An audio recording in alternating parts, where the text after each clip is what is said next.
नमस्कार दोस्तों, आज हम बात करने वाले हैं बागेश्वर बाबा यानी कि धीरेन्द्र कृष्णा शास्त्री की, जो किसी भी परिचय के मोहताज नहीं है। लेकिन क्या हुआ कि एक 28 साल का लड़का आज पूरी दुनिया का भगवान बन गया। आइए इसे समझते हैं। दोस्तों, धीरेन्द्र कृष्णा शास्त्री का पूरा नाम धीरेन्द्र कृष्णा गर्ग है, जिनका जन्म 4 जुलाई 1996 को छतरपुर मध्य प्रदेश में हुआ, जहां ये बागेश्वर धाम में अपना दिव्य दरबार लगाते हैं और लोगों को कथाएं सुनाते हैं। लेकिन कथा सुनाने वाला कोई भी बाबा तब तक फेमस नहीं होता जब तक कि वो कोई चमत्कार करके नहीं दिखाता। तो बागेश्वर बाबा ने भी चमत्कार करना शुरू कर दिया। वो दरबार में आए हुए लोगों की समस्याओं को एक पर्चे पर लिखकर बताने लगे और इसे वो बालाजी महाराज की उन पर कृपा मानते हैं। पर क्या ये कृपा सिर्फ उन्हीं पर है? क्योंकि इसी तरह का काम तो सुहानी शाह भी करती है, वो भी लोगों का माइंड रीड करती है। पर इस ट्रिक को वो कोई चमत्कार नहीं बल्कि साइंस का नाम देती है और इसे वो कहीं भी और कभी भी करके दिखा सकती है। पर बागेश्वर बाबा को महाराष्ट्र की एक समिति, जिसका नाम अंधश्रद्धा उन्मूलन समिति है, जैसा कि इसके नाम से ही पता चलता है कि ये समिति अंधविश्वास और सुपरस्टिशन के खिलाफ लड़ाई लड़ती है। और इसके अध्यक्ष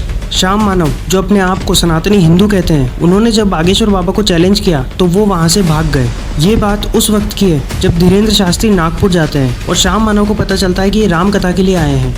ये दरबार 7 और 8 जनवरी को होना था, तो उन्होंने कहा कि ये तो अच्छी बात है, इसका स्वागत होना चाहिए। पर फिर उन्हें पता चलता है कि ये बाबा अपना दिव्य दरबार होल्ड करते हैं। इस चीज़ को लेकर ही पुलिस को इन्फॉर्म करते हैं, उन्हें प्रूफ देते हैं और उन्हें एक्शन लेने को कहते हैं। लेकिन पुलिस कोई भी एक्शन नहीं लेती है। तो श्याम मानव पुलिस को इन्फॉर्म करने के अलावा धीरेन्द्र शास्त्री को चैलेंज भी कर देते हैं। 2 चैलेंज होते हैं। पहला कि एक कमरे में बंद 10 लोगों का नाम, उनके पिता का नाम, उनका फ़ोन नंबर बताओ। और दूसरा चैलेंज होता है कि पास के कमरे में रखी 10 चीज़ों के बारे में बताओ कि कौन सी चीज़ें रखी है। श्याम मानव कहते हैं कि अगर बाबा ने 90% एक्यूरेसी के साथ भी जवाब दे दिया तो वो उन्हें 30 लाख का इनाम देंगे, अपना माथा उनके चरणों में टिका देंगे, उनसे माफ़ी मांगेंगे और अपनी पूरी ऑर्गेनाइजेशन को बंद कर देंगे। तो क्या बागेश्वर बाबा इस चैलेंज को एक्सेप्ट करते हैं? दोस्तों, इवेंट के पोस्टर पर लिखा था कि ये इवेंट 13 जनवरी तक चलने वाला है, पर धीरेन्द्र शास्त्री 11 जनवरी को ही रायपुर के लिए निकल जाते हैं। श्याम मानव इसे भगोड़ा कहकर पुकारते हैं कि चैलेंज एक्सेप्ट नहीं कर सका इसलिए भाग गया। पर धीरेन्द्र शास्त्री जी अपने रिस्पॉन्स में कहते हैं कि वो भागे नहीं थे, कथा जो थी वो 11 जनवरी तक ही चलने वाली थी और अगर श्याम मानव को चैलेंज देना है तो वो रायपुर में आकर उन्हें चैलेंज दे सकते हैं। इसके रिस्पॉन्स में श्याम मानव भी अपने यूट्यूब चैनल पर एक वीडियो अपलोड करते हैं जिसमें वो कहते हैं कि आपको क्या लगता है दोस्तों?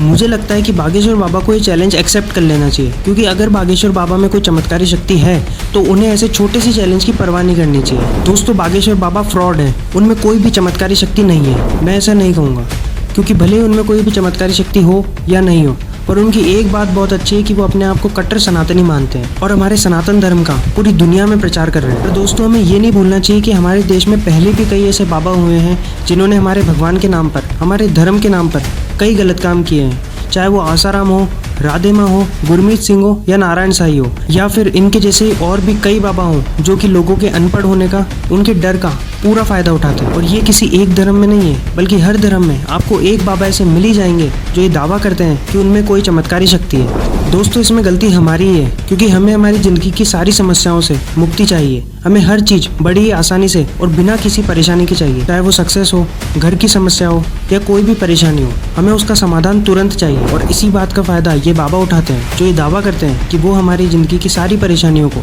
समाप्त कर देंगे। दोस्तों, इस दुनिया में बिना कर्म किए कुछ नहीं होता है। श्रीमद् भगवद गीता में भी श्री कृष्ण ने कहा है कि व्यक्ति को अपने कर्मों का फल भोगना ही पड़ता है। तो फिर ये बाबा हमारी नियति को कैसे बदल सकते हैं? हमें हमारे कर्मों का फल भोगना ही पड़ता है। आशा करता हूँ दोस्तों आपको ये वीडियो अच्छा लगा होगा, तो इस वीडियो को लाइक कीजिए, अपने विचार कमेंट बॉक्स में कमेंट कीजिए, इस वीडियो को ज़्यादा से ज़्यादा लोगों तक शेयर कीजिए और चैनल को सब्सक्राइब कीजिए। धन्यवाद।